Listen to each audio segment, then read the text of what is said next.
Congratulations guys. ಇವತ್ತು ನಾವು ನೋಡ್ತಾ ಇರೋದು ಈ ಚಾಪ್ಟರ್ ನ ಕೊನೆಯ ಟಾಪಿಕ್. NCERT ಪ್ರಕಾರ ಈ ನಿಮ್ NCERT ಬುಕ್ ಅಲ್ಲೆಲ್ಲ ಒಂದೊಂದು ಚಿಕ್ಕ ಚಿಕ್ಕ ಟಾಪಿಕ್ ಕೊಟ್ಟಿದಾರಲ್ವಾ, ಅದ್ರ ಮೇಲೆ ಸಪರೇಟ್ ಆಗಿರೋ ವಿಡಿಯೋ ಮಾಡ್ಕೊಂತ ಬರ್ತಿದ್ದೀನಿ. ಇವತ್ತು ಲಾಸ್ಟ್ ಟಾಪಿಕ್ ಈ ಚಾಪ್ಟರ್ ಇಂದು ಎನರ್ಜಿ ಸ್ಟೋರ್ಡ್ ಇನ್ ಕೆಪಾಸಿಟರ್ ನ ನೋಡ್ತಾ ಇದ್ದೇವೆ. ಈ ಟಾಪಿಕ್ ನಿಮ್ ಬೋರ್ಡ್ ಎಕ್ಸಾಮ್ ದೃಷ್ಟಿಯಿಂದ ನೋಡೋದಾದ್ರೆ ನಾವೆಲ್ಲ ಕಲಿಬೇಕಾದ್ರೆ ಹೆಂಗಿತ್ತು ಗೊತ್ತಾ? ನಾವೆಲ್ಲ ಈ ಚಾಪ್ಟರ್ ಕಲಿಬೇಕಾದ್ರೆ ಇಲ್ಲೊಂದು ಡಿರೈವೇಶನ್ ಬರ್ತಾ ಇತ್ತು, NCERT ನಲ್ಲೂ ಇತ್ತು ಅವಾಗ. ಸೊ ಆ ಡಿರೈವೇಶನ್ ಎಕ್ಸಾಮ್ ದೃಷ್ಟಿಯಿಂದ ಇಂಪಾರ್ಟೆಂಟ್ ಆಗಿತ್ತು. ಬಟ್ ಈಗ ಆ ಡಿರೈವೇಶನ್ ಅನ್ನ ನಿಮ್ NCERT ಬುಕ್ ನಿಂದಾನೆ ರಿಮೂವ್ ಮಾಡ್ಬಿಟ್ಟಿದ್ದಾರೆ. ಹೀಗಾಗಿ ನಿಮ್ ಬೋರ್ಡ್ ಎಕ್ಸಾಮ್ ನಲ್ಲೂ ಕೇಳಲ್ಲ. ಹಾಗಂತ ಇಡೀ ಚಾಪ್ಟರ್ ಈ ಟಾಪಿಕ್ ಅನ್ನು ಓದೋದೇ ಬೇಡವಾ? ಯೂಸ್ ಇಲ್ವಾ? ಈ ಟಾಪಿಕ್ ಯೂಸ್ ಇದೆ. ಇದರಿಂದ ಕ್ವಶನ್ ಬರುತ್ತೆ, ನಿಮ್ ಬೋರ್ಡ್ ಎಕ್ಸಾಮ್ ಅಲ್ಲೂ ಬರ್ಬೋದು, CET, ನೀಟ್ ಅಥವಾ NCERT ಬೇಸ್ಡ್ ಯಾವ್ಯಾವ ಎಕ್ಸಾಮ್ ಇದೆಯಲ್ವಾ ಎಲ್ಲದರಲ್ಲೂ ಬರ್ಬೋದು. So energy stored in capacitor ನ ಇವತ್ತು ತಿಳ್ಕೊಳ್ಳೋಣ. ಡಿರೈವೇಶನ್ ಬೇಡ, ಬಟ್ ಡಿರೈವೇಶನ್ ಇಂದ ನಾವೇನ್ ಫಾರ್ಮುಲಾ ಕಂಡುಕೊಂಡಿದ್ದೇವೆ, ಅದರಿಂದ ನಾವೇನು ತಿಳ್ಕೋಬೇಕು ಅವನ್ನೆಲ್ಲ ತಿಳ್ಕೊಳ್ಳೋಣ.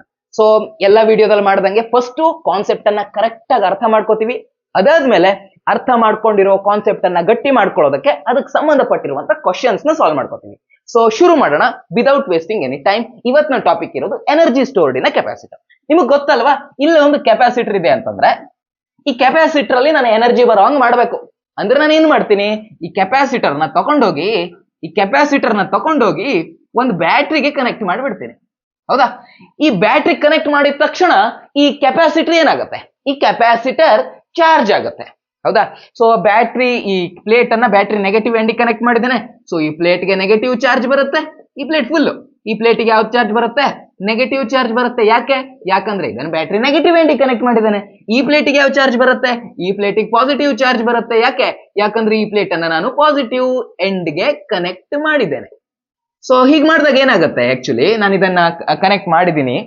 ಸೊ ಏನ್ ಮಾಡತ್ತೆ ಅಂತಂದ್ರೆ ಬ್ಯಾಟ್ರಿ ಇದ್ರ ಮೇಲೆ ಕೆಲಸ ಮಾಡುತ್ತೆ. ಈಗ ನೋಡಿ, ಬ್ಯಾಟ್ರಿ ಕನೆಕ್ಟ್ ಮಾಡಿಲ್ಲ ಅಂತಂದ್ರೆ ಕೆಪಾಸಿಟರ್ ಚಾರ್ಜೇ ಇರಲ್ಲ. ಹೌದಾ? ಸೊ ಈ ಅಂದ್ರೆ ಅನ್ಚಾರ್ಜ್ ಕೆಪಾಸಿಟರ್ ನ ತಗೊಬಂದಿದ್ದೀನಿ, ಹೊಸದಾಗ ಅಂಗಡಿಯಿಂದ ತಗೊಂಬಂದಿದ್ದೀನಿ ಅಂದ್ರೆ ಕೆಪಾಸಿಟರ್ ಚಾರ್ಜ್ ಇರಲ್ಲ. ಈ ಕೆಪಾಸಿಟರ್ ಚಾರ್ಜ್ ಬರಬೇಕು ಅಂದ್ರೆ ನಾನೇನು ಮಾಡಬೇಕು? ಬ್ಯಾಟ್ರಿನ ಕನೆಕ್ಟ್ ಮಾಡಬೇಕು. ಸೊ ಈ ಕೆಪಾಸಿಟರ್ ನಲ್ಲಿ ಚಾರ್ಜ್ ಬರುವ ರೀತಿ ಮಾಡಿದವ್ರು ಯಾರು? ಇಲ್ಲಿ ನಾನು ಮಾಡಿರೋದಾ? ಅಲ್ಲ, ನಾನು ಕನೆಕ್ಟ್ ಮಾಡಿರುವಂತ ಈ ಬ್ಯಾಟ್ರಿ ಮಾಡಿರೋದು. ಅಂದ್ರೆ ಬೇಸಿಕಲಿ ಕೆಪಾಸಿಟರ್ ಚಾರ್ಜ್ ಆಗೋದಕ್ಕೆ ಕೆಲಸ ಮಾಡೋರು ಯಾರು? ಈ ಬ್ಯಾಟ್ರಿ. ಹೌದಾ? ಸೊ ಈ ಬ್ಯಾಟ್ರಿ ಈ ಕೆಪಾಸಿಟರ್ ಮೇಲೆ ಕೆಲಸ ಮಾಡುತ್ತೆ. ಈ ಬ್ಯಾಟ್ರಿ ಏನು ಕೆಲಸ ಮಾಡ್ತೋ ಅದೇ ಕೆಲಸ ಈ ಕೆಪಾಸಿಟರ್ ನಲ್ಲಿ ಪೊಟೆನ್ಶಿಯಲ್ ಎನರ್ಜಿ ಆಗಿ ಸ್ಟೋರ್ ಆಗಿರುತ್ತೆ. ಈಗ ಫಾರ್ ಎಕ್ಸಾಂಪಲ್, ನಾನು ಕೆಳಗಡೆಗೆ ಒಂದು ಡಸ್ಟರ್ ಬಿದ್ದಿದೆ ಅಂತ ಇಟ್ಕೊಳ್ಳಿ, ಇದನ್ನ ನಾನು ಮೇಲಕ್ಕೆ ಎತ್ತುತ್ತೇನೆ. ಸೊ ಇಲ್ಲಿ ಕೆಲಸ ನಾನು ಮಾಡಿದ್ದೇನೆ. ಹೌದಾ? ಸೊ ಈಗೇನಾಗಿದೆ, ಡಸ್ಟರ್ಗೆ ಪೊಟೆನ್ಶಿಯಲ್ ಎನರ್ಜಿ ಬಂದಿದೆ. ನಾನು ಕೈ ಬಿಟ್ಟ ತಕ್ಷಣ ಅದು ಕೆಳಗೆ ಹೋಗುತ್ತೆ. ತಾನು ಪಡ್ಕೊಂಡಿರೋ ಎಲ್ಲ ಪೊಟೆನ್ಶಿಯಲ್ ಎನರ್ಜಿಯನ್ನು ಕೈನೆಟಿಕ್ ಎನರ್ಜಿ ರೂಪದಲ್ಲಿ ರಿಲೀಸ್ ಮಾಡ್ತಾ ವೇಗವಾಗಿ ಹೋಗಿ ಕೆಳಗೆ ದಪ್ಪ ಅಂತ ಬಿದ್ದುಬಿಡುತ್ತೆ. ಹೌದಾ? ಸೊ ಅದೇ ರೀತಿ ನಾನೀಗ ಬ್ಯಾಟ್ರಿ ಕನೆಕ್ಟ್ ಮಾಡಿದ್ದೇನೆ, ಕೆಪಾಸಿಟರ್ ಚಾರ್ಜ್ ಆಗಿದೆ. ಇವಾಗ ನಾನು ಬ್ಯಾಟ್ರಿಯನ್ನ ರಿಮೂವ್ ಮಾಡ್ತೇನೆ, ಬಟ್ ಸ್ಟಿಲ್ ಕೆಪಾಸಿಟರ್ ಒಳಗಡೆ ಎನರ್ಜಿ ಇರುತ್ತೆ. ಯಾಕಂದ್ರೆ ಇದು ಆಲ್ರೆಡಿ ಎನರ್ಜಿಯನ್ನ ಪಡ್ಕೊಂಡಿದೆ. ಈಗ ಇದನ್ನ ಬೇಕಾದ್ರೆ ನಾನು ಕನೆಕ್ಟ್ ಮಾಡಿದ್ರೆ ಶಾರ್ಟ್ ಸರ್ಕ್ಯೂಟ್ ಆಗುತ್ತೆ, ಸ್ಪಾರ್ಕ್ ಆಗುತ್ತೆ. ಯಾಕಂದ್ರೆ ಎನರ್ಜಿ ಆಲ್ರೆಡಿ ಇದೆ ಅದರಲ್ಲಿ. ಹೌದಾ? ಸೊ ಗೊತ್ತಾಯ್ತಲ್ವಾ ನಿಮ್ಗೆ, ಕೆಪಾಸಿಟರ್ ಎನರ್ಜಿಯನ್ನ ಈ ರೀತಿ ಸ್ಟೋರ್ ಮಾಡ್ಕೊಂಡಿರುತ್ತೆ.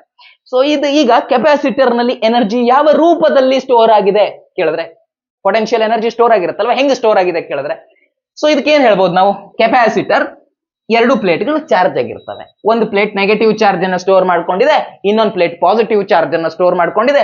ಹೀಗಾಗಿ ಇದರಲ್ಲಿ ಎನರ್ಜಿ ಸ್ಟೋರ್ ಆಗಿದೆ ಅಂತ ನಾವು ಹೇಳ್ಬೋದು. ಅಥವಾ ನಾನು ಇನ್ನೊಂದು ರೀತಿಯಲ್ಲಿ ಹೇಳೋದಾದ್ರೆ, ಇದಕ್ಕೆ ಪಾಸಿಟಿವ್ ಚಾರ್ಜ್ ಇದೆ, ಇದಕ್ಕೆ ನೆಗೆಟಿವ್ ಚಾರ್ಜ್ ಇದೆ. ಇದರಿಂದಾಗಿ ಇದರ ಮಧ್ಯದಲ್ಲಿ ಒಂದು ಸ್ಟ್ರಾಂಗ್ ಆಗಿರುವಂತ ಎಲೆಕ್ಟ್ರಿಕ್ ಫೀಲ್ಡ್ ಕ್ರಿಯೇಟ್ ಆಗಿರುತ್ತೆ. ಸೊ ಈ ಕೆಪಾಸಿಟರ್ ಎಲೆಕ್ಟ್ರಿಕ್ ಫೀಲ್ಡ್ ನ ರೂಪದಲ್ಲಿ ಎನರ್ಜಿಯನ್ನ ಸ್ಟೋರ್ ಮಾಡ್ಕೊಂಡಿದೆ ಅಂತಾನು ನಾವು ಹೇಳ್ಬೋದು. ಸರಿನಾ?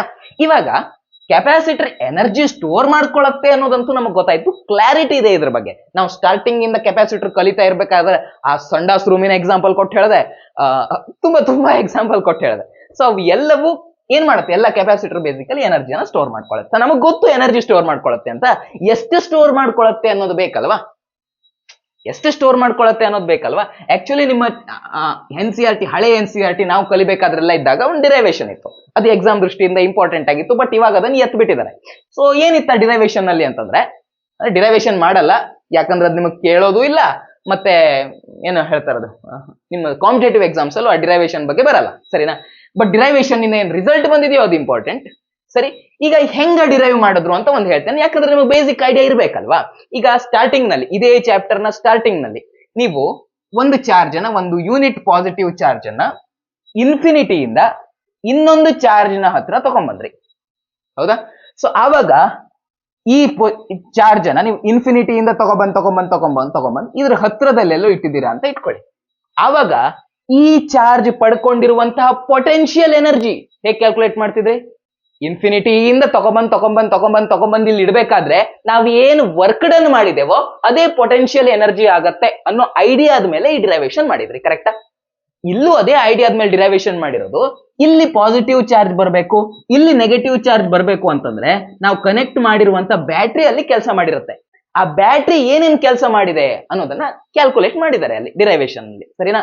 ಸೊ ಹಾಗೆ ಕ್ಯಾಲ್ಕುಲೇಟ್ ಮಾಡಿ ಒಂದು ಫಾರ್ಮುಲಾಗೆ ಅರೈವ್ ಆಗಿದ್ದಾರೆ. ಯಾವ ಫಾರ್ಮುಲಾ ಅಪ್ಪ ಅದು? ತುಂಬಾ ಈಸಿ ಇದೆ ಫಾರ್ಮುಲಾ ನೆನ್ಪಿಟ್ಕೊಳ್ಳೋದಕ್ಕೆ. ನೀವು ಕೈನೆಟಿಕ್ ಎನರ್ಜಿ ಫಾರ್ಮುಲಾ ನೋಡಿಯೇ ಇರ್ತೀರಾ, ಹೌದಾ? ಯಾವ ರೀತಿ ಇರುತ್ತೆ ಅದು? ಅದಿರೋದು ಈ ರೀತಿ ಇರ್ತಾ ಇತ್ತು, ಹಾಫ್ ಎಂ ವಿ ಸ್ಕ್ವೇರ್ ಅಂತ ಇರ್ತಾ ಇತ್ತು, ಕರೆಕ್ಟಾ? ಇದರಲ್ಲಿ ಎಂ ಸ್ಮಾಲ್ ಎಂ ಇದೆ, ವಿನು ಸ್ಮಾಲ್ ವಿನೇ ಇದೆ. ಸೊ ಈ ರೀತಿ ಇರ್ತಾ ಇತ್ತು. ಇದಕ್ಕೆ ಇದೇ ರೀತಿ ಕಾಣುವಂತ ಇನ್ನೊಂದು ಫಾರ್ಮುಲಾ ಇದೆ, ಅದು ಈ ಕೆಪಾಸಿಟರ್ ನಲ್ಲಿ ಸ್ಟೋರ್ ಆಗಿರುವಂತ ಎನರ್ಜಿಗೆ ಇರೋ ಫಾರ್ಮುಲಾ. ಯಾವ್ದಪ್ಪ ಅಂತಂದ್ರೆ, ಎನರ್ಜಿ, ಕೆಪಾಸಿಟರ್ ನಲ್ಲಿ ಸ್ಟೋರ್ ಆಗಿರುವಂತ energy is equal to half C V square. C V square, ಇದರಲ್ಲಿ ಎರಡು ಕ್ಯಾಪಿಟಲ್, ಸರಿನಾ? ಸೊ ವಿ ಅಂತಂದ್ರೆ, ಇಲ್ಲಿ ವಿ ಅಂತಂದ್ರೆ ವೆಲಾಸಿಟಿ ಆಗಿತ್ತು, ನಮ್ಗೆ ಇದ್ರ ತಲೆ ಕೆಡ್ಸ್ಕೊಳ್ಳೋದು ಬೇಡ ಇವಾಗ. ಇಲ್ಲಿ ವಿ ಅಂತಂದ್ರೆ ನೀವು ಯಾವ್ದ್ರ ವೆಲಾಸಿಟಿ ನೋಡ್ತೀರಾ? ಕರ್ಮದ್ದು ವೆಲಾಸಿಟಿ ಅಲ್ಲ ಈ ವಿ ಅಂತಂದ್ರೆ. ಈ ವಿ ಅಂತಂದ್ರೆ ಇದರ ನಡುವೆ ಇರುವಂತಹ ಪೊಟೆನ್ಶಿಯಲ್ ಡಿಫರೆನ್ಸ್, ಓಕೆನಾ? ವೋಲ್ಟೇಜ್ ಇಲ್ಲಿ ವಿ ಅಂತಂದ್ರೆ. ಸಿ ಅಂತಂದ್ರೆ ಏನು? ಸಿ ಅಂತಂದ್ರೆ ನಾವು ಯಾವ ಕೆಪಾಸಿಟರ್ ನ ಯೂಸ್ ಮಾಡಿದಿವಲ್ವಾ ಅದರ ಕೆಪಾಸಿಟನ್ಸ್. ಸೊ ಫಾರ್ಮುಲಾ ಈ ರೀತಿ ಆಗಿದೆ, ತುಂಬಾ ಈಸಿ ಆಗಿದೆ. ನಾವು ಇದೇ ಫಾರ್ಮುಲಾಕ್ ಬೇಕಾದ್ರೆ ಬೇರೆ ಬೇರೆ ರೂಪನು ಕೊಟ್ಕೊಳ್ಬಹುದು. ಹೆಂಗ್ ಕೊಡೋದು ನಿಮ್ಗೆ ಹೇಳ್ತೀನಿ. ಒಂದು ವಿಷಯ, ನಿಮ್ಗೆ ಇದ್ರ ಬೇಸಿಕ್ ಫಾರ್ಮುಲಾ ಕೆಪಾಸಿಟರ್ದು ನಿಮ್ಗೆ ಗೊತ್ತೇ ಇದೆ. ಏನು ಬರ್ಕೋತೀರಾ? ಕೆಪಾಸಿಟನ್ಸ್ ಅಂತಂದ್ರೆ ಏನು? ಕೆಪಾಸಿಟನ್ಸ್ ಅಂತಂದ್ರೆ ಒಂದು ನಿರ್ದಿಷ್ಟ ವೋಲ್ಟೇಜ್ ನಲ್ಲಿ ಏನು ಚಾರ್ಜ್ ಸ್ಟೋರ್ ಆಗುತ್ತೋ ಅದನ್ನೇ ಕೆಪಾಸಿಟನ್ಸ್ ಅಂತ ಕರಿತಾ ಇದ್ವಿ, ಕರೆಕ್ಟಾ? ಸೊ ಈ ಸಿ ಜಾಗದಲ್ಲಿ ಇದನ್ನ ಸಬ್ಸ್ಟಿಟ್ಯೂಟ್ ಮಾಡಿದ್ರೆ ನಮ್ಗೆ ಇನ್ನೊಂದು ಫಾರ್ಮುಲಾ ಸಿಗುತ್ತೆ. ಅದು ಯಾವ ರೀತಿ ಬರುತ್ತೆ? ಅವಾಗ U is equal to half C ಜಾಗದಲ್ಲಿ ಏನ್ ಬರ್ಕೊಳ್ಳೋಣ? ಕ್ಯೂ ಬೈ ವಿ ಅಂತ ಬರ್ಕೊಳ್ಳೋಣ. ಕ್ಯೂ ಬೈ ವಿ ಅಂತ ಬರ್ಕೊಳ್ಳೋಣ. ಇಲ್ಲಿ ವಿ ಸ್ಕ್ವೇರ್ ಆಲ್ರೆಡಿ ಇತ್ತು, ಒಂದು ವಿ ಇನ್ನೊಂದು ವಿ ಇಲ್ಲಿ ಕ್ಯಾನ್ಸಲ್ ಆಗತ್ತೆ. ಏನ್ ಬರುತ್ತೆ? ಹಾಫ್ ಕ್ಯೂ ವಿ ಅಂತ ಬರುತ್ತೆ, ಕರೆಕ್ಟಾ? ಇದು ಒಂದು ಫಾರ್ಮುಲಾ. ಬೇಕಾದ್ರೆ ಹಾಫ್ ಕ್ಯೂ ವಿ ಅಂತ ಬರುತ್ತೆ, ಕರೆಕ್ಟಾ? ಈಗ ಜಸ್ಟ್ ಮಾಡಿದೀನಿ ಹಾಫ್ ಕ್ಯೂ ಅಂತ. ಇದು ಇನ್ನೊಂದು ಫಾರ್ಮುಲಾ. ಇವೆಲ್ಲ ನೀವು ನೆನ್ಪಿಟ್ಕೊಳ್ಳೋದು ಬೇಡ. ನೆನ್ಪಿಟ್ಕೊಳ್ಳೋದು ಯಾವುದು? ಮೇನ್ ಇದೊಂದು ನೆನ್ಪಿಟ್ಕೊಳ್ರೋ ಬಾಕಿ ನಿಮ್ಗೆ ಅವಶ್ಯಕತೆ ಇದ್ರೆ ನೀವು ಡಿರೈವ್ ಮಾಡ್ಕೊಂಡ್ಬಿಡ್ತೀರಾ, ಅಲ್ಲೇ ಒಂದೇ ಸಬ್ಸ್ಟಿಟ್ಯೂಷನ್ ಮಾಡೋದಲ್ವಾ, ವೆರಿ ಈಸಿ. ಸೊ ಇನ್ನೊಂದು ಫಾರ್ಮುಲಾ ಬೇಕಾದ್ರೆ ನಾವೇನ್ ಮಾಡ್ಬೋದು? ಇಲ್ಲಿ U is equal to half, ಆವಾಗ ಸಿ ಜಾಗದಲ್ಲಿ ಬೇರೆ ಏನೋ ಸಬ್ಸ್ಟಿಟ್ಯೂಟ್ ಮಾಡಿದ್ವಿ, ಇವಾಗ ವಿ ಜಾಗದಲ್ಲಿ ಬೇರೆ ಏನು ಸಬ್ಸ್ಟಿಟ್ಯೂಟ್ ಮಾಡಕ್ಕಾಗತ್ತೆ ನೋಡೋಣ. ವಿ ಬೇಕು ಅಂತಂದ್ರೆ ನಾನು ಇದನ್ನ ಈ ಕಡೆ ತಗೋಬೇಕು, ಸಿ ಅನ್ನು ಈ ಕಡೆ ತರಬೇಕು, ಕರೆಕ್ಟಾ? ಸೊ ವಿ ಆ ಕಡೆ ಬರುತ್ತೆ, ಈ ಕಡೆ ಬರುತ್ತೆ, ಸಿ ಈ ಕಡೆ ತಗೋದ್ಮೇಲೆ ಅದು ಕೆಳಗಡೆ ಬರುತ್ತೆ, ಈ ಕಡೆ ಆಗತ್ತದು. ಅದೇ ಫಾರ್ಮುಲಾ, ಸೇಮ್ ಫಾರ್ಮುಲಾ. ಸಿ ಮತ್ತೆ ವಿ ಪ್ಲೇಸ್ ಅನ್ನ ಇಂಟರ್ಚೇಂಜ್ ಮಾಡಿದ್ದೀನಿ. ಸೊ ಇವಾಗ ವಿ ಬೇಕು ಅಂದ್ರೆ ವಿ ಜಾಗದಲ್ಲಿ ನಾವೇನ್ ಬರಿಬಹುದು? ಕ್ಯೂ ಬೈ ಸಿ ಅಂತ ಬರಿಬಹುದು. ಹಾಫ್ ಸಿ ಜಾಗದಲ್ಲಿ ಸಿ ಬರ್ಕೊಂತೇನೆ, ವಿ ಜಾಗದಲ್ಲಿ ಕ್ಯೂ ಬೈ ಸಿ ಅಂತ ಬರ್ಕೊಂತೇನೆ. ಸಾರಿ, ಇದು ವಿ ಸ್ಕ್ವೇರ್ ಇತ್ತಲ್ವಾ? ಸೊ ಕ್ಯೂ ಬೈ ಸಿ ಏನ್ ಮಾಡ್ಕೊಬೇಕು? ನಾನು ಸ್ಕ್ವೇರ್ ಅಂತ ಮಾಡ್ಕೊಬೇಕು. ಈ ಬ್ರಾಕೆಟ್ ಹೊರಗಡೆ ಸ್ಕ್ವೇರ್ ಇದೆ ಅಂತಂದ್ರೆ ಈ ಸ್ಕ್ವೇರ್ ಇದ್ರದ್ದು ಪ್ರಾಪರ್ಟಿ, ಕೆಳಗಡೆ ಇರೋ ಡಿನಾಮಿನೇಟರ್ದು ಪ್ರಾಪರ್ಟಿ, ಹೌದಾ? ಸೊ ಇದೇನಾಗತ್ತೆ? Ultimately Q square divided by C square ಅಂತ ಆಗತ್ತೆ, ಹೌದಾ? ಸೊ ಇಲ್ಲಿರೋ ಸಿ, ಇಲ್ಲಿರೋ ಒಂದು ಸಿ ಕ್ಯಾನ್ಸಲ್ ಆಗುತ್ತೆ. ಏನ್ ಉಳ್ಕೊಳ್ಳುತ್ತೆ ಅವಾಗ? Half Q square divided by C ಅಂತ ಆಗತ್ತೆ, ಹೌದಾ? ಸೊ ಅದೇ formula half Q square divided by C ಅಂತ ಆಗುತ್ತೆ, ಕರೆಕ್ಟಾ? ಇದನ್ನೇ ಬೇಕಾದ್ರೆ ನಾವ್ ಹೆಂಗ್ ಬರಿಬಹುದು? Q square divided by 2c ಅಂತ ಬೇಕಾದ್ರೂ ಸೇಮ್ ಫಾರ್ಮುಲಾನ ನಾವು ಬರಿಬಹುದು. ಸೊ ಒಂದೇ ಫಾರ್ಮುಲಾ. ಬೇಸಿಕಲಿ ನಾವು ನೆನ್ಪಿಟ್ಕೋಬೇಕಾಗಿರೋದು ಯಾವ ಫಾರ್ಮುಲಾ? ಇದು ಒಂದೇ ಫಾರ್ಮುಲಾ. ಬಾಕಿ ಎರಡನ್ನ ನಮ್ಗೆ ಅವಶ್ಯಕತೆಗೆ ತಕ್ಕಂತೆ ನಾವು ಡಿರೈವ್ ಮಾಡ್ಕೋಬಹುದು. ಸೊ ಇದು ಒಂದು ಫಾರ್ಮುಲಾನ ನೀವು ನೆನ್ಪಿಟ್ಕೊಳ್ಳಿ. ಇದು ನೆನ್ಪಿಟ್ಕೊಳ್ಳೋದು ಈಸಿ ಇದೆ, ಅದು ಕೈನೆಟಿಕ್ ಎನರ್ಜಿ ಫಾರ್ಮುಲಾ ತರಾನೇ ಇದೆ. ಅದು ಹಾಫ್ ಎಂ ವಿ ಸ್ಕ್ವೇರ್ ಆಗಿತ್ತು, ಇದು ಹಾಫ್ ಸಿ ವಿ ಸ್ಕ್ವೇರ್ ಆಗಿದೆ ಅಷ್ಟೇ. ಇವಾಗ ಅದಕ್ಕೆ ಸಂಬಂಧಪಟ್ಟಿರೋ ಪ್ರಶ್ನೆಗಳನ್ನ ಸಾಲ್ವ್ ಮಾಡ್ಕೊಂತ ಹೋಗೋಣ. ನಾನ್ ಯಾವತ್ತು ಕ್ವಶನ್ ಸಿಲೆಕ್ಟ್ ಮಾಡ್ಬೇಕಾದ್ರೆ ಇದೇ ರೀತಿ ಕ್ವಶನ್ ಸಿಲೆಕ್ಟ್ ಮಾಡ್ತೇನೆ. ಯಾವ ರೀತಿ ಕ್ವಶನ್ ಸಿಲೆಕ್ಟ್ ಮಾಡ್ತೇನೆ? ಆ ಕ್ವಶನ್ ಸಾಲ್ವ್ ಮಾಡಿದ್ರೆ ನಿಮ್ಗೆ ಕಾನ್ಸೆಪ್ಟ್ ಇನ್ನೂ ಕ್ಲಿಯರ್ ಆಗಬೇಕು, ಹಾಗೇನೆ ಆ ಕಾನ್ಸೆಪ್ಟ್ ಮೇಲೆ ನೀವೇನ್ ಜ್ಞಾನ ಪಡ್ಕೊಂಡಿದ್ದೀರಲ್ವಾ ಅದು ಇನ್ನೂ ವಿಸ್ತಾರ ಆಗಬೇಕು. ಆ ರೀತಿ ಕ್ವಶನ್ಸ್ ಅನ್ನ ಸಾಲ್ವ್ ಮಾಡ್ಕೊತೇನೆ. ಸೊ ತಗೊಂಬಂದಿದ್ದೇನೆ ನೋಡಿ, ಮೊದಲನೇ ಪ್ರಶ್ನೆ ಇಲ್ಲಿದೆ. ಮೊದಲನೇ ಪ್ರಶ್ನೆಯಲ್ಲಿ ಏನ್ ಹೇಳ್ತಾರಪ್ಪ ಅಂತಂದ್ರೆ, capacitor is charge through a potential difference of 200 volt, ಸರಿನಾ? When 0.1 coulomb charge is stored in it, the amount of energy released by it when it discharged is ಅಂತ ಕೇಳಿದ್ದಾರೆ. ಅಂದ್ರೆ ಅವ್ರು ಕೊಟ್ಟಿರೋದೇನು, ಅವ್ರು ಏನೇನ್ ಕೊಟ್ಟಿದಾರಪ್ಪ, ಅವರು ಆ ವೋಲ್ಟೇಜ್ ಅನ್ನ ಕೊಟ್ಟಿದ್ದಾರೆ, ಪೊಟೆನ್ಶಿಯಲ್ ಡಿಫರೆನ್ಸ್ ಅನ್ನ ಅವ್ರು ಕೊಟ್ಕೊಂಡಿದ್ದಾರೆ. ಸರಿನಾ? ಹಾಗೇನೆ ಇನ್ನೇನ್ ಕೊಟ್ಟಿದ್ದಾರೆ, ಹಾಗೇನೆ ಅವರು ಚಾರ್ಜ್ ಎಷ್ಟಿದೆ ಅನ್ನೋದನ್ನ ಕೊಟ್ಟಿದ್ದಾರೆ. ಹೌದಾ? ಕೇಳ್ತಾ ಇರೋದೇನು, ಅವ್ರು ಕೇಳ್ತಾ ಇರೋದು ಅಮೌಂಟ್ ಆಫ್ ಎನರ್ಜಿ, ಅಂದ್ರೆ ಎನರ್ಜಿಯನ್ನೇ ಕೇಳ್ತಾ ಇದ್ದಾರೆ. ಪೊಟೆನ್ಶಿಯಲ್ ಏನು, ಅದೇನು ಎನರ್ಜಿ ಸ್ಟೋರ್ ಮಾಡ್ಕೊಂಡಿರುತ್ತಲ್ವ ನಮ್ ಕೆಪಾಸಿಟರ್, ಅದೇನು ಎನರ್ಜಿ ಏನ್ ಸ್ಟೋರ್ ಮಾಡ್ಕೊಂಡಿರುತ್ತೋ ಅದನ್ನೇ ರಿಲೀಸ್ ಮಾಡುತ್ತೆ. ಹೌದಾ? ಅದೇನ್ ಎನರ್ಜಿ ರಿಲೀಸ್ ಮಾಡುತ್ತೆ ಅಂತ ಕೇಳಿದ್ರೆ, ಸ್ಟೋರ್ ಮಾಡ್ಕೊಂಡಿರೋದು ರಿಲೀಸ್ ಮಾಡಬೇಕು. ಸೊ ಬೇಸಿಕಲಿ ನಾವು ಕಂಡುಹಿಡಿಯೋದೇನಿಲ್ಲಿ ಎನರ್ಜಿ ಸ್ಟೋರ್ಡ್ ಇನ್ ಕೆಪಾಸಿಟರ್ ನಾವು ಇಲ್ಲಿ ಕಂಡುಹಿಡ್ಕೋಬೇಕು. ಸೊ ನಮ್ಗೆ ಫಾರ್ಮುಲಾ ಗೊತ್ತೇ ಇದೆ. ಫಾರ್ಮುಲಾ ಏನಪ್ಪಾ, ಫಾರ್ಮುಲಾ ಇರೋದು ಹಾಫ್ ಸಿ ವಿ ಸ್ಕ್ವೇರ್. ಕರೆಕ್ಟಾ? Half C V square, half M V square ಅದರದ್ದು, ಇದು ಸಿ ವಿ ಸ್ಕ್ವೇರ್. ಸೊ ಈ ಫಾರ್ಮುಲಾ ಕಂಡುಹಿಡಬೇಕಂದ್ರೆ ನನಗೆ ಏನ್ ಗೊತ್ತಿರಬೇಕು, ಅವ್ರು ಆಲ್ರೆಡಿ ವೋಲ್ಟೇಜ್ ಕೊಟ್ಟಿದ್ದಾರೆ, 200 ವೋಲ್ಟ್ ಇದೆ ಅಂತ ಹೇಳಿದ್ದಾರೆ. ಕೆಪಾಸಿಟನ್ಸ್ ನ ಅವ್ರು ಕೊಟ್ಟಿದಾರಾ? ಕೆಪಾಸಿಟನ್ಸ್ ನ ಅವ್ರು ಕೊಟ್ಟಿಲ್ಲ. ಅವ್ರು ಕೊಟ್ಟಿರೋದು 0.1 ಕೂಲಮ್ ಅಂತ ಅವ್ರು ಕೊಟ್ಟಿರೋದು ಏನಿದು, ಇದಿರೋದು ಚಾರ್ಜ್. ಓಕೆನಾ? ಅವ್ರು ಚಾರ್ಜ್ ಕೊಟ್ಟಿದ್ದಾರೆ, ಕೆಪಾಸಿಟನ್ಸ್ ನ ಕೊಟ್ಟಿಲ್ಲ. ಸೊ ನಾವು ಅದನ್ನ ಕಂಡುಹಿಡ್ಕೊಳ್ಳೋಣ. ಅಥವಾ ನೀವು ಇಲ್ಲಿ ಅದೇ ಹೇಳಿದ್ನಲ್ವಾ, ನಾ ಟ್ರಿಕ್ಸ್ ಹೇಳಿದ್ನಲ್ವಾ, ಅದು ಆ ರೀತಿ ಮಾಡಿ ನೀವು ಬೇರೆ ಫಾರ್ಮುಲಾ ಮಾಡ್ಕೊಂಡಿಡಿದ್ರು ಇಟ್ಸ್ ಫೈನ್, ನಡೆಯುತ್ತೆ. ಸೊ ವೋಲ್ಟೇಜ್ ಅನ್ನು ಅವರೇ ಕೊಟ್ಬಿಟ್ಟಿದ್ದಾರೆ, ಎಷ್ಟಿದೆ 200 ವೋಲ್ಟ್ ಅಂತ ಕೊಟ್ಟಿದ್ದಾರೆ. ಚಾರ್ಜ್ ಇಲ್ಲಿ ನಮಗ್ ಬೇಕಾಗಿರೋದು ಕೆಪಾಸಿಟನ್ಸ್, ಬಟ್ ಅವ್ರು ಚಾರ್ಜ್ ಕೊಟ್ಟಿದ್ದಾರೆ, ಹೀಗಾಗಿ ನಾವು ಕೆಪಾಸಿಟನ್ಸ್ ನ ಕಂಡುಹಿಡ್ಕೊಳ್ಳೋಣ. ಸೊ ಅದನ್ನ ಕಂಡುಹಿಡಿಯೋದಕ್ಕಿರೋ ಬೇಸಿಕ್ ಫಾರ್ಮುಲಾ, ಹೌದಾ, ಸ್ಟಾರ್ಟಿಂಗ್ ಇಂದ ಓದ್ಕೊಂತ ಬಂದಿದ್ದೀನಿ, ಅದೊಂದೇ ಫಾರ್ಮುಲಾ. ಯಾವ ಫಾರ್ಮುಲಾ ಅಪ್ಪ ಅದು? ಆ ಫಾರ್ಮುಲಾ ಇರೋದು ಕೆಪಾಸಿಟನ್ಸ್ ಅಂತಂದ್ರೆ ಏನು, ಒಂದು ನಿರ್ದಿಷ್ಟ ವೋಲ್ಟೇಜ್ ನಲ್ಲಿ ಆ ಕೆಪಾಸಿಟರ್ ಏನು ಚಾರ್ಜ್ ಅನ್ನ ಸ್ಟೋರ್ ಮಾಡಿ ಇಟ್ಟುಕೊಳ್ಳಬಲ್ಲದೋ ಅದನ್ನೇ ನಾವು ಕೆಪಾಸಿಟನ್ಸ್ ಅಂತ ಕರಿತೀವಿ. ಇದೇ ಬೇಸಿಕ್ ಫಾರ್ಮುಲಾ. ಇದೇ ಫಾರ್ಮುಲಾದಿಂದ ನಾವು ಚಾರ್ಜ್ ಎಷ್ಟು ಅಂತ ಕಂಡುಹಿಡ್ಕೋಬಹುದು. ಸರಿನಾ? ಸೊ ಎಷ್ಟಿದೆ ಚಾರ್ಜ್ ಇರೋದು 0.1 ಕೂಲಮ್. ಚಾರ್ಜ್ ಅನ್ನು ಅವರೇ ಕೊಟ್ಟಿದ್ದಾರೆ, 0.1 ಅಂತ ಕೊಟ್ಟಿದ್ದಾರೆ. ವೋಲ್ಟೇಜ್ ಅನ್ನು ಕೂಡ ಅವರೇ ಕೊಟ್ಟಿದ್ದಾರೆ. ಎಷ್ಟು ಕೊಟ್ಟಿದಾರಪ್ಪ? 200 ವೋಲ್ಟ್ ಅಂತ ಕೊಟ್ಟಿದ್ದಾರೆ. ಸರಿನಾ? ಸೊ 0.1 ಡಿವೈಡೆಡ್ ಬೈ 200 ಮಾಡಿದ್ರೆ ಏನು ಬರುತ್ತೆ ಅನ್ನೋದು ನಮಗೆ ಬೇಕಿಲ್ಲಿ. 0.1 divided by 200 0.0005. ಸರಿನಾ? ಇದು ಬರೋದೆಷ್ಟು?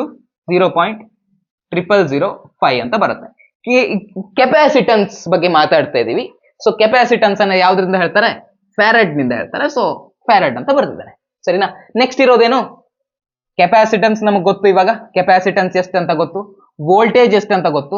ಆರಾಮಾಗಿ ನಾವು ಸ್ಟೋರ್ಡ್ ಎನರ್ಜಿಯನ್ನ ಕಂಡುಹಿಡ್ಕೋಬಹುದು. ಹೌದಾ? ಸೊ ಫಾರ್ಮುಲಾ ಅಲ್ಲಿ ಡೈರೆಕ್ಟ್ ಸಬ್ಸ್ಟಿಟ್ಯೂಷನ್ ಮಾಡ್ಬಿಡೋಣ.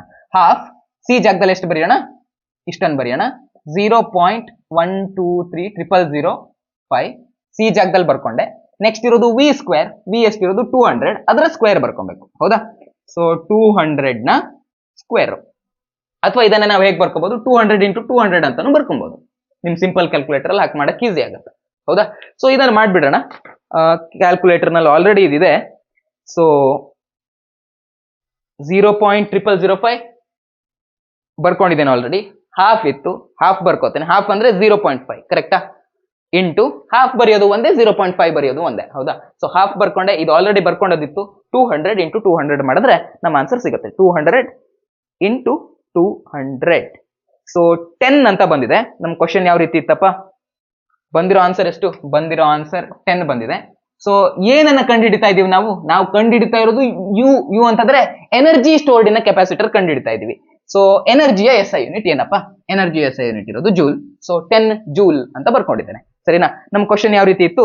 ನಮ್ ಕ್ವಶನ್ ಈ ರೀತಿ ಇತ್ತು. 10 ಜೂಲ್ ಅನ್ನೋದು ಇದೆ, ಆಪ್ಷನ್ ನಲ್ಲಿ ಇದೆ, ಆಪ್ಷನ್ ಬಿ ನಲ್ಲಿ ಇದೆ. ಹೀಗಾಗಿ ಆಪ್ಷನ್ ಬಿ ಅನ್ನೋದು ಕರೆಕ್ಟ್ ಆಗಿರೋ ಆನ್ಸರ್. ನೆಕ್ಸ್ಟ್ ಕ್ವಶನ್ ನೋಡಿ, ಸ್ವಲ್ಪ ನೀವು ಥಿಂಕ್ ಮಾಡಬೇಕು. ನಿಮ್ ಒಳಗಡೆ ಆ ಬ್ರೈನ್ ಇರುತ್ತಲ್ವಾ, ಅದನ್ನ ಯೂಸ್ ಮಾಡ್ಕೋಬೇಕು. ನೀವು ಇಷ್ಟೇನ್ ಕಾನ್ಸೆಪ್ಟ್ ಕಲ್ತಿದ್ದೀರಾ ಅಲ್ವಾ, ಆ ಕಾನ್ಸೆಪ್ಟ್ ಅನ್ನ ನೀವು ಇಲ್ಲಿ ಯೂಸ್ ಮಾಡ್ಕೋತಾ ಇದ್ದೀರಾ. ಸೊ ಏನಿದೆ ಆ ಕ್ವಶನ್? ಅ ಕೆಪಾಸಿಟರ್, ಹೈಲೈಟ್ ಮಾಡ್ಕೊಂತ ಓದ್ತೀನಿ. A capacitor has some dielectric between its plates. ಸರಿನಾ? And the capacitor is connected to a DC source. The battery is now disconnected and then the dielectrics are removed. Then ಅಂತ ಕೇಳಿದ್ದಾರೆ. ಅಂದ್ರೆ ಏನ್ ಮಾಡಿದ್ದಾರೆ? ಅಲ್ಲಿ ಏನು ಇಂಗ್ಲಿಷ್ ನಲ್ಲಿ ಇತ್ತು ಅದನ್ನ ಕನ್ನಡದಲ್ಲಿ ಒಂದ್ಸಲ ಹೇಳ್ಕೊಂಡ್ಬಿಡ್ತೇನೆ ನಿಮ್ಗೆ. ಒಂದು ಕೆಪಾಸಿಟರ್ ಇತ್ತು ಅಲ್ಲಿ. ಸರಿನಾ? ಒಂದು ಕೆಪಾಸಿಟರ್ ಅಲ್ಲಿತ್ತು. ಆ ಕೆಪಾಸಿಟರ್ ನ ಮಧ್ಯ ಒಂದು ಕೆಪಾಸಿಟರ್ ಇತ್ತು. ಆ ಕೆಪಾಸಿಟರ್ ನ ಮಧ್ಯ, ಆ ಕೆಪಾಸಿಟರ್ 2 ಪ್ಲೇಟ್ ಇರುತ್ತಲ್ವಾ, ಆ ಪ್ಲೇಟ್ ನ ಮಧ್ಯ ಒಂದು ಡೈಎಲೆಕ್ಟ್ರಿಕ್ ಅನ್ನ ಇಟ್ಟಿದ್ರು. ಸರಿನಾ? ಆ ಕೆಪಾಸಿಟರ್ಗೆ ಒಂದು ಬ್ಯಾಟ್ರಿಗೂ ಕನೆಕ್ಟ್ ಮಾಡಿದ್ರು, DC ಸೋರ್ಸ್ ಕನೆಕ್ಟ್ ಮಾಡಿದಾರಂತೆ. ಬ್ಯಾಟ್ರಿಯಿಂದ DC ಕರೆಂಟೇ ಬರೋದಲ್ವಾ, ಸೊ ಬ್ಯಾಟ್ರಿಗೆ ಕನೆಕ್ಟ್ ಮಾಡಿದ್ರು. ಫಸ್ಟ್ ಬ್ಯಾಟ್ರಿ ಕನೆಕ್ಟ್ ಮಾಡಿದ್ದಾರೆ. ಕರೆಕ್ಟಾ? ಅವಾಗ ಏನಾಗುತ್ತೆ? ಅವಾಗ ಈ ಕೆಪಾಸಿಟರ್ ಚಾರ್ಜ್ ಆಗುತ್ತೆ. ಇದಕ್ಕೆ ಪಾಸಿಟಿವ್ ಚಾರ್ಜ್ ಬರುತ್ತೆ, ಹಾಗೇನೆ ಈ ಪ್ಲೇಟ್ಗೆ ನೆಗೆಟಿವ್ ಚಾರ್ಜ್ ಬರುತ್ತೆ ಬ್ಯಾಟ್ರಿ ಕನೆಕ್ಟ್ ಮಾಡಿದಾಗ. ಈಗ ಬ್ಯಾಟ್ರಿಯನ್ನ ಇಲ್ಲಿಂದ ರಿಮೂವ್ ಮಾಡ್ತಾ ಇದ್ದಾರೆ. ಬಂದಿರುವಂತ ಚಾರ್ಜ್ ಅಲ್ಲೇ ಸ್ಟೋರ್ ಆಗಿರುತ್ತೆ, ಬ್ಯಾಟ್ರಿಲೇ ಕೆಪಾಸಿಟರ್ ನಲ್ಲೇ ಸ್ಟೋರ್ ಆಗಿರುತ್ತೆ. ಇದಾದ್ಮೇಲೆ ಏನ್ ಮಾಡ್ತಾರೆ ಅವರು, ಮಧ್ಯದಲ್ಲಿರುವಂತ ಈ ಡೈಎಲೆಕ್ಟ್ರಿಕ್ ಏನಿತ್ತಲ್ವಾ, ಈ ಡೈಎಲೆಕ್ಟ್ರಿಕ್ ಅನ್ನ ರಿಮೂವ್ ಮಾಡ್ತಾ ಇದ್ದಾರೆ. ಈಗ ಅವ್ರ ಪ್ರಶ್ನೆ ಏನಪ್ಪಾ ಅಂದ್ರೆ, ಡೈಎಲೆಕ್ಟ್ರಿಕ್ ಅನ್ನ ರಿಮೂವ್ ಮಾಡಾರೆ, ಈಗ ಏನೇನ್ ಆಗತ್ತೆ ಅಂತ ಕೇಳಿದ್ದಾರೆ. ಸೊ ಮೊದಲನೇ ಆಪ್ಷನ್ ಇರೋದು ಕೆಪಾಸಿಟನ್ಸ್ ವಿಲ್ ಇನ್ಕ್ರೀಸ್ ಅಂತ ಹೇಳಿದ್ದಾರೆ. ನಿಮಗೆ ಗೊತ್ತಾ, ಡೈಎಲೆಕ್ಟ್ರಿಕ್ ಬಗ್ಗೆ ನಾವು ಕಲಿಬೇಕಾದ್ರೆ ಕೆಪಾಸಿಟರ್ ಹಿಂಗಿತ್ತು ಅಂದ್ರೆ, ಕೆಪಾಸಿಟರ್ ಮಧ್ಯ ನಾನು ಡೈಎಲೆಕ್ಟ್ರಿಕ್ ಅನ್ನ ತಂದು ಇಟ್ರೆ, ಡೈಎಲೆಕ್ಟ್ರಿಕ್ ಸ್ಲ್ಯಾಬ್ ಅನ್ನ ತಂದು ಇಟ್ರೆ, ಆವಾಗ ಆ ಕೆಪಾಸಿಟರ್ ನ ಕೆಪಾಸಿಟನ್ಸ್ ಏನಾಗ್ತಾ ಇತ್ತು, ಕೆಪಾಸಿಟನ್ಸ್ ಜಾಸ್ತಿ ಆಗ್ತಾ ಇತ್ತು. ನೆನಪಿದ್ಯಾ ನಿಮ್ಗೆ? ಆ ಕೆಪಾಸಿಟನ್ಸ್ ಜಾಸ್ತಿ ಆಗ್ತಾ ಇತ್ತು. ಇಲ್ಲಿ ಏನ್ ಹೇಳಿದ್ದಾರೆ, ಹೌದು, ಕೆಪಾಸಿಟನ್ಸ್ ಜಾಸ್ತಿ ಆಗ್ತಾ ಇತ್ತು. ಯಾವಾಗ ನಾವು ಡೈಎಲೆಕ್ಟ್ರಿಕ್ ಅನ್ನ ತಂದು ಇಡ್ತೇವೋ ಆವಾಗ ಕೆಪಾಸಿಟನ್ಸ್ ಜಾಸ್ತಿ ಆಗ್ತಿತ್ತು. ಬಟ್ ಇಲ್ಲಿ ಏನ್ ಮಾಡಿದ್ದಾರೆ, ಮೊದ್ಲು ಇತ್ತು ಡೈಎಲೆಕ್ಟ್ರಿಕ್, ಇರೋ ಡೈಎಲೆಕ್ಟ್ರಿಕ್ ಅನ್ನೇ ರಿಮೂವ್ ಮಾಡಿಬಿಟ್ಟಿದ್ದಾರೆ. ಸೊ ಈ ಕೇಸ್ ನಲ್ಲಿ ಏನಾಗಬೇಕು, ಡೈಎಲೆಕ್ಟ್ರಿಕ್ ಹಾಕಿದಾಗ ಕೆಪಾಸಿಟನ್ಸ್ ಇನ್ಕ್ರೀಸ್ ಆಗಬೇಕು. ಇಲ್ಲಿ ಇರೋ ಡೈಎಲೆಕ್ಟ್ರಿಕ್ ಅನ್ನೇ ರಿಮೂವ್ ಮಾಡಿದ್ದಾರೆ, ಈಗ ಕೆಪಾಸಿಟನ್ಸ್ ಕಡಿಮೆ ಆಗಬೇಕು. ಕರೆಕ್ಟಾ? ಬಟ್ ಈ ಆಪ್ಷನ್ ನಲ್ಲಿ ಏನ್ ಕೊಟ್ಟಿದ್ದಾರೆ, ಇನ್ಕ್ರೀಸ್ ಆಗತ್ತೆ ಅಂತ ಕೊಟ್ಟಿದ್ದಾರೆ. ಹೀಗಾಗಿ ಆಪ್ಷನ್ ಎ ಆಗೋಕ್ಕಂತೂ ಸಾಧ್ಯ ಇಲ್ಲ. ಆಪ್ಷನ್ ಬಿ ಅನ್ನ ನೋಡೋಣ. ಎನರ್ಜಿ ಸ್ಟೋರ್ಡ್ ವಿಲ್ ಡಿಕ್ರೀಸ್ ಅಂತ ಹೇಳಿದ್ದಾರೆ. ಸ್ಟೋರ್ ಆಗಿರುವಂತ ಎನರ್ಜಿ ಕಡಿಮೆ ಆಗತ್ತೆ ಅಂತ ಅವ್ರು ಹೇಳ್ತಾ ಇದ್ದಾರೆ. ಸೊ ನೋಡ್ರಪ್ಪ, ಕೆಪಾಸಿಟನ್ಸ್ ನಮ್ದು ಕಡಿಮೆ ಆಗ್ತಾ ಇದೆ. ಸೊ ಕೆಪಾಸಿಟನ್ಸ್ ಕಡಿಮೆ ಆಗಿದೆ ಅಂದ್ಮೇಲೆ ಸ್ಟೋರ್ ಆಗಿರುವಂತ ಎನರ್ಜಿ ಏನಾಗಬೇಕು? ನಿಮಗೆ ಬೇಸಿಕ್ ಒಂದು ಫಾರ್ಮುಲಾ ಹೇಳ್ತಾನೆ, ಆ ಫಾರ್ಮುಲಾ ಮೇಲೆ ಎಕ್ಸ್ಪ್ಲೇನ್ ಮಾಡ್ತಾ ಹೋಗ್ತಾನೆ. ಸರಿನಾ? ಈ ಫಾರ್ಮುಲಾ ಗೊತ್ತಿದೆಯಾ ನಿಮ್ಗೆ? ಅಯ್ಯೋ, ಈ ವಿಡಿಯೋದಲ್ಲಿನೇ ಸುಮಾರು ಸಲ ಹೇಳ್ಬಿಟ್ಟಿದ್ದೀನಿ. ಯಾವ ಫಾರ್ಮುಲಾ ಅದು? ಕೆಪಾಸಿಟನ್ಸ್ ಅಂತಂದ್ರೆ ಏನು ಅನ್ನುವಂತ ಫಾರ್ಮುಲಾ. ಕೆಪಾಸಿಟನ್ಸ್ ಅಂತಂದ್ರೆ ಒಂದು ನಿರ್ದಿಷ್ಟ ವೋಲ್ಟೇಜ್ ನಲ್ಲಿ ಒಂದು ಕೆಪಾಸಿಟರ್ ಎಷ್ಟು ಚಾರ್ಜ್ ಅನ್ನು ಸ್ಟೋರ್ ಮಾಡಿಕೊಳ್ಳಬಲ್ಲದೋ ಅದನ್ನೇ ನಾವು ಕೆಪಾಸಿಟನ್ಸ್ ಅಂತ ಕರಿತೀವಿ. ಹೌದಾ? ಇದು ಬೇಸಿಕ್ ಫಾರ್ಮುಲಾ. ಇದರಿಂದ ನಿಮ್ಗೆ ಎಕ್ಸ್ಪ್ಲೇನ್ ಮಾಡ್ತೀನಿ. ಸೆಕೆಂಡ್ ಆಪ್ಷನ್ ಅನ್ನ ಎಕ್ಸ್ಪ್ಲೇನ್ ಮಾಡ್ಬಿಡ್ತೀನಿ. ಸರಿನಾ? ಸೊ ಇವಾಗ ನಾವು ಕೆಪಾಸಿಟರ್ನ ಆಲ್ರೆಡಿ ಚಾರ್ಜ್ ಮಾಡಿಬಿಟ್ಟಿದ್ದೇವೆ, ಚಾರ್ಜ್ ಮಾಡಿ ಬ್ಯಾಟ್ರಿನ ರಿಮೂವ್ ಮಾಡಿದ್ದೇವೆ. ಅಂದ್ರೆ ಕೆಪಾಸಿಟರ್ ನಲ್ಲಿ ಏನು ಚಾರ್ಜ್ ಸ್ಟೋರ್ ಆಗಿರುತ್ತೋ ಅದು ಇದ್ದಷ್ಟೇ ಇರುತ್ತೆ. ಈಗ ಚಾರ್ಜು ಬೇರೆ ಕಡೆ ಹರಿದು ಹೋಗೋಣ ಅಂತಂದ್ರೆ ಚಾರ್ಜಿಗೆ ಎಲ್ಲೂ ದಾರಿ ಇಲ್ಲ. ಸೊ ಸ್ಟೋರ್ ಆಗಿರುವಂತ ಚಾರ್ಜ್ ಅಲ್ಲೇ ಇರಬೇಕು, ಆ ಪ್ಲೇಟ್ಸ್ ನಲ್ಲಿನೇ ಇರಬೇಕು. ಹೌದಾ? ಸೊ ಹೀಗಾಗಿ ಈ ಕ್ಯೂ ಅನ್ನೋದು ಏನಿಲ್ಲಿ, ಕ್ಯೂ ಅನ್ನೋದು ಕಾನ್ಸ್ಟಂಟ್, ಇದು ಏನು ವ್ಯತ್ಯಾಸ ಆಗಲ್ಲ. ಸೊ ಇವಾಗ ಏನಾಗಿದೆ, ನಮ್ಮ ಕೆಪಾಸಿಟನ್ಸ್ ಡಿಕ್ರೀಸ್ ಆಗಿದೆ. ಸೊ ನಮ್ಮ ಕೆಪಾಸಿಟನ್ಸ್ ಡಿಕ್ರೀಸ್ ಆಗಿದೆ ಅಂದಮೇಲೆ ಈ ವೋಲ್ಟೇಜ್ ಏನಾಗಬೇಕಾಯ್ತು, ಈ ವೋಲ್ಟೇಜ್ ಇನ್ಕ್ರೀಸ್ ಆಗ್ಬೇಕಾಯ್ತು. ಹೌದಾ? ಯಾಕಂದ್ರೆ ಇದು ಡಿನಾಮಿನೇಟರ್ ನಲ್ಲಿದೆ. ಡಿನಾಮಿನೇಟರ್ ಅಲ್ಲಿರೋ ವ್ಯಾಲ್ಯೂ ಜಾಸ್ತಿ ಆದ್ರೆ ಟೋಟಲ್ ಆಗಿ ನಮ್ಮ ಲೆಕ್ಕ ಏನ್ ಸಿಗುತ್ತೋ ಅದು ಟೋಟಲ್ ಆಗಿ ಸಿಗೋ ಆನ್ಸರ್ ಕಮ್ಮಿ ಆಗುತ್ತೆ. ಫಾರ್ ಎಕ್ಸಾಂಪಲ್ ನಿಮ್ಗೆ ಹೇಳ್ತೀನಿ ಕೇಳ್ರೋ, ಈಗ 1/2 ಇದೆ ಅಂತ ಇಟ್ಕೊಳ್ಳಿ. ಇದರ ಆನ್ಸರ್ ಎಷ್ಟು ಬರುತ್ತೆ? ಇದರ ಆನ್ಸರ್ ಹಾಫ್ ಅಂತ ಬರುತ್ತೆ. ಹೌದಾ? ಸೊ 1/10 ಮಾಡಿದೆ ಅಂತ ಇಟ್ಕೊಳ್ಳಿ. ಇವಾಗ ಇದ್ರ ಆನ್ಸರ್ ಎಷ್ಟು ಬರುತ್ತೆ? ಇವಾಗ ಇದ್ರ ಆನ್ಸರ್ ಬರೋದು 0.1 ಅಂತ ಬರುತ್ತೆ. ಸೊ ಕೆಳಗಡೆ ಇರೋ ವ್ಯಾಲ್ಯೂ ಜಾಸ್ತಿ ಆದಂಗೂ ನಮ್ಗೆ ಓವರ್ ಆಲ್ ಆಗಿ ಸಿಗೋ ವ್ಯಾಲ್ಯೂ ಏನಾಗುತ್ತೆ? ಕಮ್ಮಿ ಆಗುತ್ತೆ. ಇಲ್ಲ ಆಗಿರೋದು ಹಾಗೇನೆ, ವೋಲ್ಟೇಜ್ ಜಾಸ್ತಿ ಆಗಿದೆ ಅಥವಾ ಕೆಪಾಸಿಟನ್ಸ್ ಡಿಕ್ರೀಸ್ ಆಗಿದೆ. ಗೊತ್ತಾಯ್ತಾ? ಸೊ ಏನಾಗುತ್ತೆ, ವೋಲ್ಟೇಜ್ ಇಲ್ಲಿ ಇನ್ಕ್ರೀಸ್ ಆಗುತ್ತೆ. ವೋಲ್ಟೇಜ್ ಇನ್ಕ್ರೀಸ್ ಆಗುತ್ತೆ. ನಾನು ಫೋರ್ತ್ ಆಪ್ಷನ್ ಅನ್ನ ಎಕ್ಸ್ಪ್ಲೇನ್ ಮಾಡಿಬಿಟ್ಟೆ. ಇವ್ರು ವೋಲ್ಟೇಜ್ ಡಿಕ್ರೀಸ್ ಆಗುತ್ತೆ ಅಂತ ಕೊಟ್ಟಿದ್ದಾರೆ, ಬಟ್ ಆಕ್ಚುಲಿ ಕೆಪಾಸಿಟನ್ಸ್ ಕಮ್ಮಿ ಆಗೋದ್ರಿಂದ ವೋಲ್ಟೇಜ್ ಏನಾಗ್ತಾ ಇದೆ? ಇನ್ಕ್ರೀಸ್ ಆಗ್ತಾ ಇದೆ. ಇಲ್ಲಿ ವೋಲ್ಟೇಜ್ ಡಿಕ್ರೀಸ್ ಆಗುತ್ತೆ ಅಂತ ಕೊಟ್ಟಿದ್ದಾರೆ, ಬಟ್ ಆಕ್ಚುಲಿ ಕೆಪಾಸಿಟನ್ಸ್ ಕಮ್ಮಿ ಆಗೋದ್ರಿಂದ ನಮ್ಮ ವೋಲ್ಟೇಜ್ ಏನಾಗಿದೆ? ಜಾಸ್ತಿ ಆಗಿದೆ, ಇನ್ಕ್ರೀಸ್ ಆಗಿದೆ. ಹೀಗಾಗಿ ಆಪ್ಷನ್ ಡಿ ಕೂಡ ಇಲ್ಲಿ wrong answer. So option B ನಲ್ಲಿ ಒಂದ್ಸಲ ನೋಡ್ಬಿಡೋಣ. ಐ ಆಮ್ ಸಾರಿ, ಅದನ್ನ ಎಕ್ಸ್ಪ್ಲೇನ್ ಮಾಡಕ್ ಹೋಗಿ ಬೇರೆನೋ ಎಕ್ಸ್ಪ್ಲೇನ್ ಆಗೋಗಿದೆ. ಪರವಾಗಿಲ್ಲ, ಬರೋಣ. ಈ ಆಪ್ಷನ್ ಬಿ ನಲ್ಲಿ ಏನ್ ಹೇಳ್ತಾ ಇದ್ದಾರೆ ಅಂದ್ರೆ, ಎನರ್ಜಿ ಸ್ಟೋರ್ ಮಾಡ್ಕೊಂಡಿರೋ ಎನರ್ಜಿ ಏನಿದೆ ಅಲ್ವಾ, ಅದು ಕಮ್ಮಿ ಆಗುತ್ತೆ ಅಂತ ಹೇಳಿದ್ದಾರೆ. ಕಮ್ಮಿ ಆಗತ್ತಾ? ನೋಡ್ಬಿಡೋಣ ಬನ್ನಿ. ಸೊ ಏನಾಗುತ್ತೆ ಅಂತಂದ್ರೆ, ನಿಮಗೆ ಗೊತ್ತಲ್ವಾ, ಸ್ಟೋರ್ ಮಾಡ್ಕೊಂಡಿರೋ ಎನರ್ಜಿ ಸ್ಟೋರ್ಡ್ ಇನ್ ಕೆಪಾಸಿಟರ್ಗೆ ಫಾರ್ಮುಲಾ ಯಾವ್ದಪ್ಪ? Half CV². ನಮಗೆ ಗೊತ್ತಿದೆ. ಸೊ ಇದು ಹಾಫ್ CV², ಇಲ್ಲಿ ಸ್ಕ್ವೇರ್ ಬಂದಿದೆ. ಸೊ ನಮ್ಗೆ ಇಲ್ಲಿ ಒಂದ್ ಸ್ವಲ್ಪ ಎನಾಲಿಸಿಸ್ ಮಾಡೋದು ಕಷ್ಟ ಆಗುತ್ತೆ. ಹೀಗಾಗಿ ನಾನು ಇದೇ ಫಾರ್ಮುಲಾನ ಬೇರೆ ರೀತಿಯಲ್ಲಿ ಬರ್ಕೋತೇನೆ. ಸೊ ಇದೇ ಫಾರ್ಮುಲಾನ ನಾನು ಹೇಗೆ ಬರಿಬಹುದು? ಹಾಫ್ ಸಿ ಜಾಗದಲ್ಲಿ ಇದನ್ನ ಬರ್ಕೋತೇನೆ, Q/V ಅಂತ ಬರ್ಕೋತೇನೆ. ಸರಿನಾ? Q/V ಅಂತ ಬರ್ಕೋತೇನೆ. ಇಲ್ಲಿ ಆಲ್ರೆಡಿ V² ಇತ್ತು, V² ಬರ್ಕೊಂಡೆ. ಈ V ಕ್ಯಾನ್ಸಲ್ ಆಗುತ್ತೆ. ಸೊ ನಮ್ಮ ಆನ್ಸರ್ ಏನ್ ಬರುತ್ತೆ ಇಲ್ಲಿ? ಹಾಫ್ Q/V ಅಂತ ಬರುತ್ತೆ. ಕ್ಲಿಯರಾ? ಸೊ ಇದ್ರ ಬಗ್ಗೆ ಆಲ್ರೆಡಿ ಇದರಲ್ಲಿ ಎಕ್ಸ್ಪ್ಲೇನ್ ಮಾಡಿದ್ದೀನಲ್ವಾ, ಥಿಯರಿ ಎಕ್ಸ್ಪ್ಲೇನ್ ಮಾಡ್ಬೇಕಾದ್ರೂ ಮಾಡಿದ್ದೀನಿ. ಸೊ ನಮ್ಮ ಎನರ್ಜಿ ಸ್ಟೋರ್ಡ್ ಇನ್ ಕೆಪಾಸಿಟರ್ ಈ ರೀತಿಯಾಗಿ ಬರುತ್ತೆ. ಹೌದಾ? ಸೊ ಇಲ್ಲಿ ಏನಾಗಿದೆ, ನಮ್ಮ ವೋಲ್ಟೇಜ್ ಅನ್ನೋದು ಮೊದಲಿನಕ್ಕಿಂತ ಜಾಸ್ತಿ ಆಗಿದೆ. ಸೊ ವೋಲ್ಟೇಜ್ ಜಾಸ್ತಿ ಆಗಿರೋದ್ರಿಂದ ಆಬ್ವಿಯಸ್ಲಿ ನಮ್ಮ ಪೊಟೆನ್ಷಿಯಲ್ ಎನರ್ಜಿ ಕೂಡ ಏನಾಗಬೇಕು, ಇಲ್ಲಿ ಸ್ಟೋರ್ ಮಾಡ್ಕೊಂಡಿರುವ ಎನರ್ಜಿ ಕೂಡ ಏನಾಗಬೇಕು, ಇಲ್ಲಿ ಜಾಸ್ತಿ ಆಗಬೇಕು. ಓಕೆನಾ? ಸೊ ಎನರ್ಜಿ ಏನಾಗುತ್ತೆ? ಸ್ಟೋರ್ ಮಾಡ್ಕೊಂಡಿರುವಂತ ಎನರ್ಜಿ ಜಾಸ್ತಿ ಆಗುತ್ತೆ. ಇವ್ರು ಡಿಕ್ರೀಸ್ ಅಂತ ಕೊಟ್ಟಿದ್ದಾರೆ, ಸೊ ರಾಂಗ್ ಆನ್ಸರ್ ಇದೆ. ಸೊ ಕರೆಕ್ಟ್ ಆಗಿರೋ ಆನ್ಸರ್ ಆಪ್ಷನ್ ಸಿ ಇಲ್ಲಿ. ಯಾಕಂದ್ರೆ ಎಲೆಕ್ಟ್ರಿಕ್ ಫೀಲ್ಡ್ ಇನ್ಕ್ರೀಸ್ ಆಗುತ್ತೆ. ಯಾಕಪ್ಪ ಕೇಳಿ, ನಿಮ್ಗೆ ಆಲ್ರೆಡಿ ಗೊತ್ತಿದೆ, ನಂದೊಂದು ಕೆಪಾಸಿಟರ್ ಇದೆ. ಈ ಕೆಪಾಸಿಟರ್ ಮಧ್ಯ ನಾನು ಯಾವುದೋ ಒಂದು ಡೈಎಲೆಕ್ಟ್ರಿಕ್ ತಂದು ಅಥವಾ ಮಧ್ಯದಲ್ಲಿ ಯಾವುದೋ ಒಂದು ವಸ್ತು, ಒಂದು ಡೈಎಲೆಕ್ಟ್ರಿಕ್ ತಂದು ಇಟ್ಬಿಟ್ಟಿದ್ದೀನಪ್ಪ ಇದ್ರ ಮಧ್ಯ. ಸೊ ಅವಾಗ ಏನಾಗುತ್ತೆ, ಇವುಗಳ ನಡುವೆ ಇರುವಂತ ಇಲೆಕ್ಟ್ರಿಕ್ ಫೀಲ್ಡ್ ಏನಿತ್ತು, ಆ ಇಲೆಕ್ಟ್ರಿಕ್ ಫೀಲ್ಡ್ ಏನಾಗ್ತಾ ಇತ್ತು, ಕಮ್ಮಿ ಆಗ್ತಾ ಇತ್ತು. ಯಾವಾಗ ನಾನು ಕೆಪಾಸಿಟರ್ ನ ಪ್ಲೇಟ್ ಗಳ ಮಧ್ಯ ಬೇರೆ ಒಂದು ಡೈಎಲೆಕ್ಟ್ರಿಕ್ ಅನ್ನು ತಂದಿಡ್ತಾ ಇದ್ನೋ ಆವಾಗ, ಹೌದಾ, ಎಲೆಕ್ಟ್ರಿಕ್ ಫೀಲ್ಡ್ ಕಮ್ಮಿ ಆಗ್ತಾ ಇತ್ತು. ಇವಾಗ ಏನ್ ಮಾಡಿದೀನಿ ನಾನು, ಅದೇ ಡೈಎಲೆಕ್ಟ್ರಿಕ್ ಅನ್ನ ನಾನು ರಿಮೂವ್ ಮಾಡ್ಬಿಟ್ಟಿದ್ದೀನಿ. ಸೊ ಇಲೆಕ್ಟ್ರಿಕ್ ಫೀಲ್ಡ್ ಏನಾಗ್ಬೇಕಾಯ್ತು, ಆಬ್ವಿಯಸ್ಲಿ ಇನ್ಕ್ರೀಸ್ ಆಗ್ಬೇಕಾಯ್ತು, ಎಲೆಕ್ಟ್ರಿಕ್ ಫೀಲ್ಡ್ ಜಾಸ್ತಿ ಆಗ್ಬೇಕಾಯ್ತು. ಹೀಗಾಗಿ ಆಪ್ಷನ್ ಸಿ ಇಲ್ಲಿ ಕರೆಕ್ಟ್ ಆಗಿರುವಂತ ಆನ್ಸರ್. ಇಲ್ಲಿ ಬರ್ತಾ ಇದೆ ಪ್ಯಾರಲಲ್ ಪ್ಲೇಟ್ ಕಂಡೆನ್ಸರ್.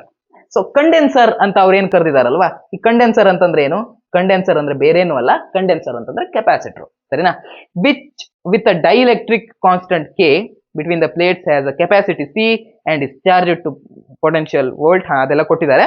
ಕೊನೆಗೆ ಏನ್ ಹೇಳ್ತಾ ಇದಾರಪ್ಪ ಅಂತಂದ್ರೆ, the dielectric slab is slowly removed from between the plates and then reinserted. The net work done by the system in this process is ಅಂತ ಕೇಳ್ತಾ ಇದ್ದಾರೆ. ನೀವು ಆನೆಸ್ಟ್ ಆಗಿ ಹೇಳಿ, ನಿಮ್ಮ ಅಪ್ರಾಣೆ ಮುಟ್ಟು ಹೇಳಿ, ಇಲ್ಲಿ ಏನಾಗುತ್ತೆ, ಈ ಕೊಟ್ಟಿರುವಂತ ಆಪ್ಷನ್ ನೋಡಿದ್ರೆ, ಗುರು ಈ ಕ್ವಶನ್ ಸಾಲ್ವ್ ಮಾಡೋದಕ್ಕೆ ಒಂದು ಮಿನಿಮಮ್ 2-3 ನಿಮಿಷ ಬೇಕು ಅಂತ ನಿಮ್ಗೆ ಅನ್ಸುತ್ತೆ. ಈ ಕ್ವಶನ್ ನೋಡಿದ ತಕ್ಷಣ ಸಾಲ್ವ್ ಮಾಡಕ್ಕಾಗಲ್ಲ, ಒಂದ್ ಸ್ವಲ್ಪ ಟಫ್ ಇದೆ ಈ ಕ್ವಶನ್ ಅಂತ ಅನ್ಸುತ್ತೆ ಈ ಆಪ್ಷನ್ಸ್ ಎಲ್ಲ ನೋಡಿದ್ರೆ, ಹೌದಾ. ಬಟ್ ಈ ಕ್ವಶನ್ ತುಂಬಾ ಈಸಿ ಇದೆ. ನಾನು ಈ ಕ್ವಶನ್ 2-3 ಸಲ ಓದ್ಬಿಟ್ಟೆ, ನನ್ನ ತಲೆ ಹಾಳಾಯ್ತು. ಈ ಆಪ್ಷನ್ ನಾನು ಮೊದಲು ನೋಡಿದೆ, ಯಾಕಂದ್ರೆ ಆಬ್ವಿಯಸ್ಲಿ ಈ ರೀತಿ ಕ್ವಶನ್ ನೋಡಿದಾಗ ಮೊದಲು ಆಪ್ಷನ್ ಕಾಣುತ್ತೆ. ಸೊ ಆಮೇಲೆ ಕ್ವಶನ್ ನೋಡಿದ್ರೆ ಇಷ್ಟು ಈಸಿ ಇದೆಯಾ ಗುರು ಅಂತ ಅನ್ಸ್ತು. ಹೀಗಾಗಿ ಮತ್ತೊಂದ್ಸಲ ಓದಿದೀನಿ ಆ ಕ್ವಶನ್ ಅನ್ನು.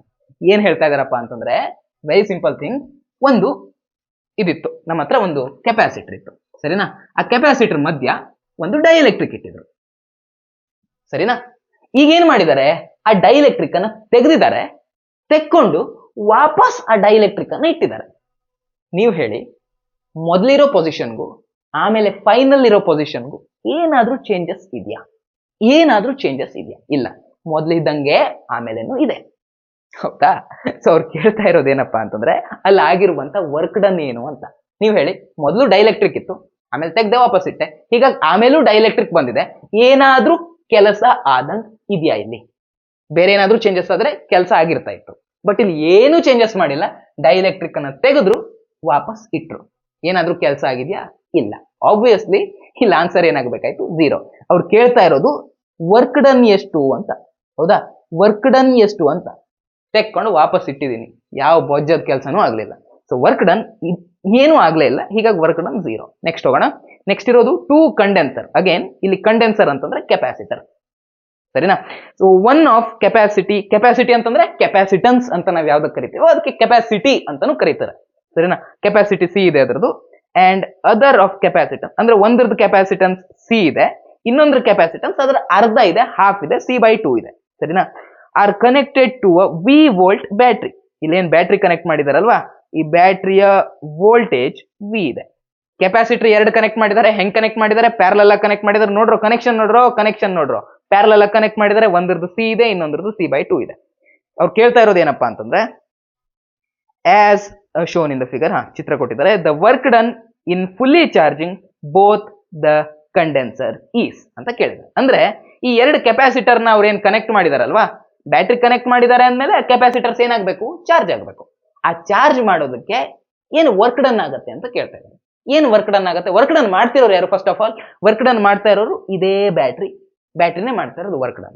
ನಮಗ್ ಗೊತ್ತಲ್ವಾ, ಬ್ಯಾಟ್ರಿ ಮಾಡಿರುವ ವರ್ಕ್ ಡನ್ನೇ ಈ ಕೆಪಾಸಿಟರ್ ಗಳಲ್ಲಿ ಎನರ್ಜಿಯಾಗಿ ಸ್ಟೋರ್ ಆಗಿರುತ್ತೆ. ಅವ್ರು ಕೇಳ್ತಾ ಇರೋದು ವರ್ಕ್ ಡನ್ ಕೇಳ್ತಾ ಇದ್ದಾರೆ. ಬ್ಯಾಟ್ರಿ ಮಾಡಿರುವಂತ ವರ್ಕ್ ಡನ್ನೇ ಕೆಪಾಸಿಟರ್ ನಲ್ಲಿ ಎನರ್ಜಿಯಾಗಿ ಸ್ಟೋರ್ ಆಗೋದು, ಹೌದಾ. ಸೊ ಬ್ಯಾಟ್ರಿ ಮಾಡಿರೋ ವರ್ಕ್ ಡನ್ ಅನ್ನ ಅವ್ರು ಕೇಳ್ತಾ ಇದ್ದಾರೆ ಅಂದ್ರೆ ನಾವು ಕೆಪಾಸಿಟರ್ ನಲ್ಲಿ ಸ್ಟೋರ್ ಆಗಿರುವ ಎನರ್ಜಿಯನ್ನ ಕಂಡುಹಿಡಿದ್ರೆ ಸಾಕು.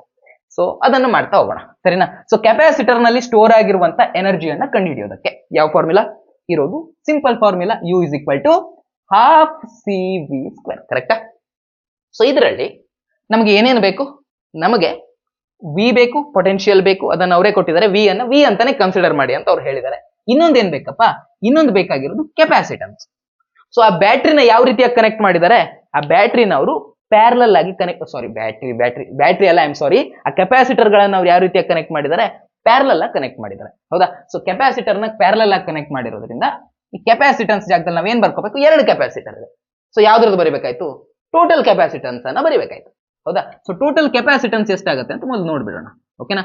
ಸೊ ಟೋಟಲ್ ಕೆಪಾಸಿಟನ್ಸ್ ಎಷ್ಟಾಗುತ್ತೆ ಅಂತ, ಎಷ್ಟಾಗುತ್ತೆ ಟೋಟಲ್ ಕೆಪಾಸಿಟನ್ಸ್? ಅವೆರಡು ಪ್ಯಾರಲಲ್ ಆಗಿ ಕನೆಕ್ಟ್ ಆಗಿದ್ದಾವೆ. ಸೊ ಪ್ಯಾರಲಲ್ ಆಗಿ ಕನೆಕ್ಟ್ ಆಗಿರೋದ್ರಿಂದ ನಾವು ಅದನ್ನು ಹೇಗೆ ಕಂಡುಹಿಡಿಬಹುದು, C1 ಪ್ಲಸ್ C2 ಅಂತ ಮಾಡಿರ್ಬೋದು.